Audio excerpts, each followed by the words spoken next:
तेरो बात तै खा खान्न म तेरो घरको बात बोलाउन लास्क्याउ त तेरो दिमाग खुस्यो क्या हो मेरो दिमाग खुस्किसक्यो पागल हो म पागल अब तेरो घरमा एकछिन पनि बस्दिन म नबसेर कहाँ जान्छस् जासुके जा तँलाई के भन्छ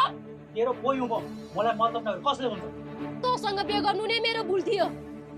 तेरो लागि मैले मेरो छोरी छोडेर आएँ जा गएर ल्याइदे मेरो छोरीलाई अनि म तँलाई अहिले नै छोडेर जान्छु बुझिस् धेरै छोरी छोरी भन्ने नराख तैँले नै भने हैन त्यो जगतेको छोरी हो भनेर थाहा पाए त्यो जगतेको छोरीलाई म मेरो छोरी कसरी हो भन्नु अब हाम्रो छोरी हामी आफै पाउने हो बुझिस् पाउँछ छोरी बच्चा पाउने मेसिन सम्झास् मलाई मेरो के खाना यस्तो मसँग पुरै हिर्काउँछस्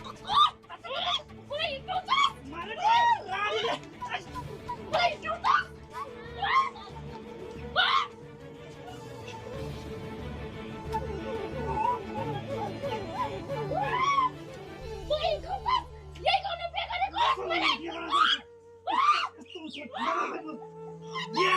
हिचिङ र गरिमा झगडा गर्दैछन् क्या सर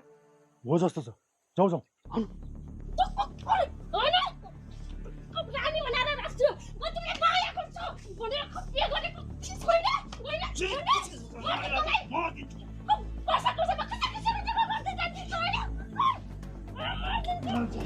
के गरेको तिमीले यस्तो के गरेको के भयो काम पाएर तिमीले किन झगडा गर्ने जहिले न्यु खोजे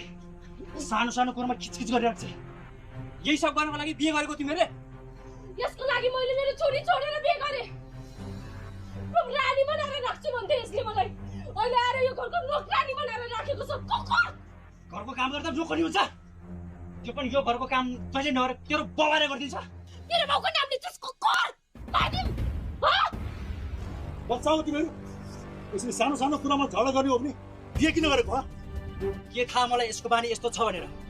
त्यही भएर पो जगतले नस्वीकारेको रहेछ सर तेरो बानी चाहिँ यस्तै रहेछ भन्नु त्यही भएर पहिलाको सोच्नेले छोडेर गए कि ल भो धेरै झगडा गरेर गाउँमा रमिता नगराऊ यदि मिल्न सक्छ भने एक आपसमा मिलेर राम्रोसँग बस होइन भने छुटिएर आफ्नो आफ्नो बाटो लाग यो कुकुरको लागि भनेर मैले मेरो छोरी छोडेर आएको छु यत्तिकै छोड्छु म यसलाई जानु गए नि छोड्दिनँ म बुझिस्